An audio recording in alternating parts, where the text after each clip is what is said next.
I'm here with Maureen Conklin from Nutrition Services. We're here with our next installment of Simple Cooking. What are we going to be making today, Maureen? Okay, well tonight we're going to do a pasta with a simple tomato basil sauce. Nice. And we're going to make a simple salad. And we've got our bread that we made last time. I remember that, and as the segment is called, it's Simple Cooking, all of these are things that can be made very, very easily. They don't require you to be a master chef, and they don't require 25 ingredients. So we have a little bit of olive oil in there, and that stuff is hot right away. Woo. Circle of life. Nice. Okay, our pan has gotten really crazy hot, so we're going to add these ingredients really quick. Yeah, and I'm going to pipe it down a little bit. Okay. We get our garlic in there, and right away we've got fragrance going. About how much garlic did you put in there? Okay. We did about I did about 4 cloves of garlic, and it's a lot of garlic, but it's the main flavor in this. Yeah, that's what's going to give it the real very few flavor. ingredients. So we've got 4 or 5 cloves of garlic, and we just use a simple little garlic press. And then we add some canned diced tomatoes. Diced tomatoes, and then we're just going to bring this up to a boil again. All right. So you may want to adjust the heat back up.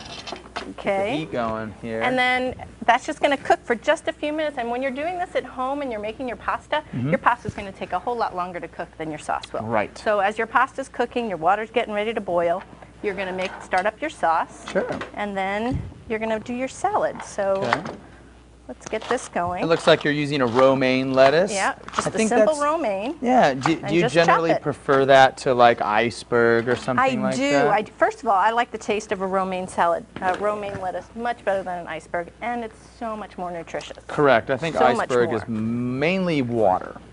Now, you've given me some green basil. Now, go ahead and clip that up onto the board. We're going to add that. That's the last thing we're going to add. You don't want to add your basil too soon.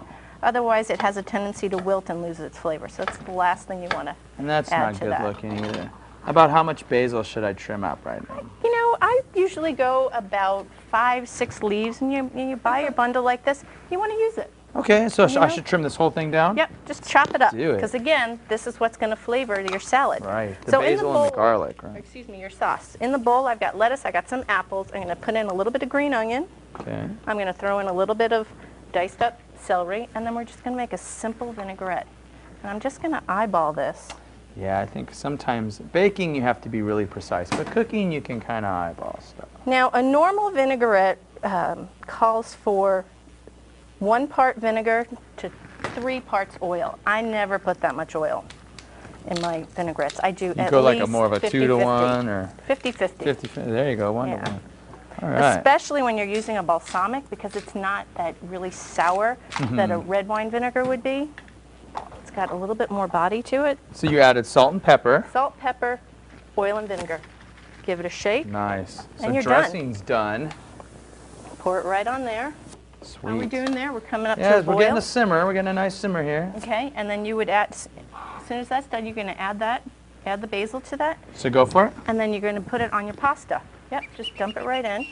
Sound effects, those are for free. And then just shave a little bit of Parmesan cheese right over that. I love when you go to the restaurants and they go, would you like cheese? And they yeah. I just keep making them do it till they're all out, until I have like a mound.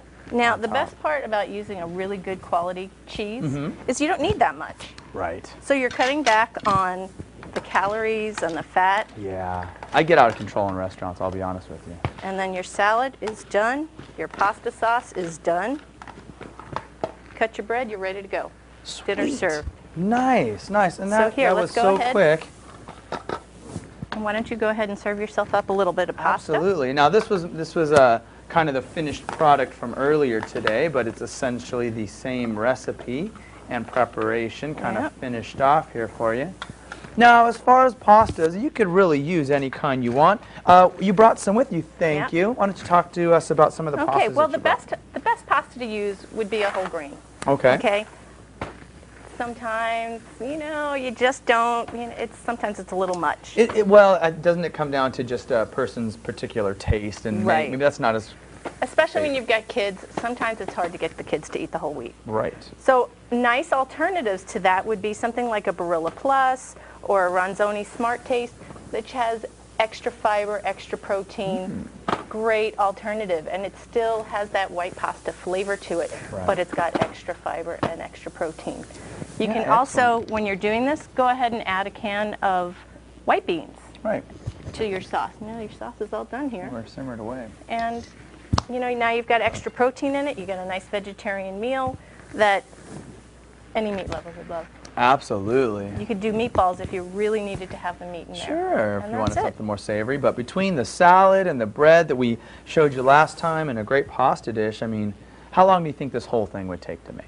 Again, however long it takes you to boil your water and cook your pasta. Yeah, because you'll be doing So, things simultaneously. So 15 minutes maybe, 20 minutes. Yeah, depends on how strong your stove is. I know sometimes at home, That's true. you know, you put a lid on the pot. And actually, you know what, we're going to want to take this off because I don't want to cook this down too much. You put a lid on the pot, will help your water boil faster. Perfect. That's it. Excellent. Well, thank you so much. Dinner in 30 minutes or less. Shoot, 30 minutes, 15. Okay. So awesome. Well, thanks so much, Maureen, for coming on, and I look forward to seeing you next time and what delicious, simple dish you bring for us. Okay, thank you. Cool.